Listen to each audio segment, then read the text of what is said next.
আর একটা দোয়া শিখাই দেই, ইনশাআল্লাহ এই দোয়া করলে রিজিক তো বাড়বেই ইনশাআল্লাহ, আপনার যত ঋণ আছে ইনশাআল্লাহ আল্লাহ পাক শোধ করে দিবেন। বিশ্বাস করলেন না? এই দোয়া শিখাই দিচ্ছি, এই জন্য আমাকে হাদিয়া দেওয়া দরকার, স্পেশালি আমাকে এখন হাদিয়া দেওয়া দরকার। এটা গুরুত্বপূর্ণ দোয়া শিখাই দিচ্ছি। আলী রাদিয়াল্লাহু আনহু বলেছেন, কোন ব্যক্তির যদি পাহাড়ের সমানও ঋণ থাকে, এই দোয়া যদি আমল করে আল্লাহ পাক ওই ঋণও শোধ করে দিবেন ইনশাআল্লাহ। ঋণ কেমন জানেন? ওই যে এখন মানুষ ঋণ নিচ্ছে 1 কোটি টাকা ব্যাংক থেকে, 2 কোটি টাকা ব্যাংক থেকে, হ্যাঁ, কত বছর, 10 বছরের জন্য, 20 বছরের জন্য বাড়ি করছে, তাই না? তার ধারণা এমন যে সে মারা গেলে তার ঋণটা কেউ না কেউ শোধ করে দিবেই দিবে, তাই তো? আর আল্লাহর রসুল কি বলছেন দেখেন, একজন মারা গেছেন, নবী সাল্লাল্লাহু আলাইহি ওয়াসাল্লামের সময় একজন মারা গেছেন, তো নবী করিম সাল্লাল্লাহু আলাইহি ওয়াসাল্লাম বলছেন, এই ব্যক্তির কি কোনো ঋণ আছে? একজন সাহাবী বলেন, হ্যাঁ ইয়া রাসূলুল্লাহ, তো ঋণ আছে। নবীজি বললেন, তোমরা ওর জানাজা পড়ো, আমাকে ডেকো না, তোমরা ওর জানাজা পড়ে নাও, আমি জানাজা পড়তে চাচ্ছি না। আমি এখন কেমন করে আপনাকে বুঝাবো ঋণ কত ভয়ঙ্কর জিনিস? আপনি যে ব্যাংক থেকে 3-4 কোটি টাকার লোন নিয়ে রাখছেন, লাখ লাখ টাকা লোন নিয়ে বসে আছেন, দিব্যি সুখে বসে আছেন, এমন চিন্তায় যে আপনার মৌত হবে না। আর নবী সাল্লাল্লাহু আলাইহি ওয়াসাল্লামের সময়ে একজন মারা যাচ্ছেন, তিনি বলছেন তোমরা জানাজা পড়ে নাও, আমি জানাজা পড়তে চাচ্ছি না। মানে ঋণগ্রস্ত ব্যক্তি জানাজাও তিনি পড়তেন না। তারপরে একজন এসে বললেন, ইয়া রাসূলুল্লাহ, আমি তার ঋণ শোধ করে দিব, তার যা ঋণ আছে আমি শোধ করে দিব। তখন নবী এসে জানাজা পড়লেন সাল্লাল্লাহু আলাইহি ওয়াসাল্লাম। তা আপনার এই কোটি কোটি টাকা ঋণ শোধ করার লোক তো রেডি আছে নাকি? আছে না?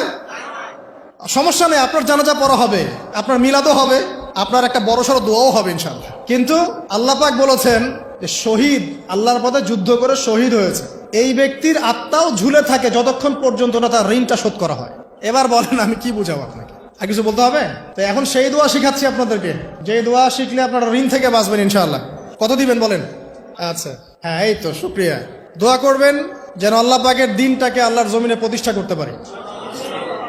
আমার সাথে বলেন, দোয়াটা হচ্ছে, আল্লাহুম্মা ইকফিনি বিহালালিকা আন হারামিকা ওয়া আগনিনি বিফদলিকা আম্মান সিওয়াকা।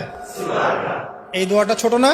এটা মুখস্থ করবেন, সেজদায় পড়বেন, নামাজের সেজদায় পড়বেন, আত্তাহিয়াতু দরুদ শেষ তারপরে পড়বেন, নামাজ শেষে হাত তুলে করবেন, যখন তখন শেষ রাতটা করবেন, ইনশাআল্লাহ দেখবেন আপনার ঋণ বলতে কিছু থাকবে না ইনশাআল্লাহ। যদি থাকেও, বড় কোনো ঋণ থাকেও, আল্লাহ পাক অন্য কোনো মাধ্যমে এটা শোধ করার ব্যবস্থা করে দিবেন ইনশাআল্লাহ। ইনশাআল্লাহ। লালমনিরহাটের 100 একর জায়গায় যত ধান হয়, এতগুলো ধান যদি আপনার আমল নামায় লেখা থাকে, মানে আপনার আমল নামা তাকদিরে আপনার তাকদিরে যদি লেখা থাকে যে আপনি 100 একর জমির ধান খাবেন তারপর মরবেন, আছে না লেখা? একটা দানা কম বেশি হবে?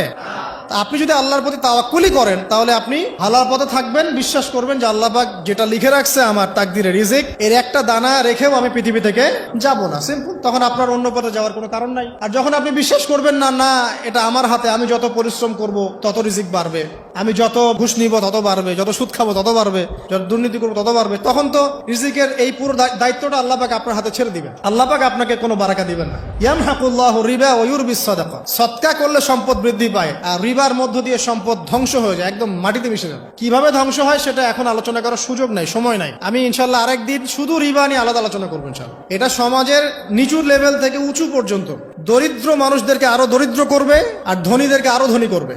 সম্পদ এক শ্রেণীর মানুষের হাতে গিয়ে জমা হয়ে যাবে, সবার হাতে সম্পদ এভাবে সার্কুলেট করতে থাকবে না। আর যখন আপনি জাকাত ভিত্তিক অর্থনীতি চালু করবেন, সদকা করবেন, হালালে থাকবেন, ব্যবসা করবেন, তখন সম্পদ এক হাত থেকে আরেক হাতে ঘুরতে থাকবে।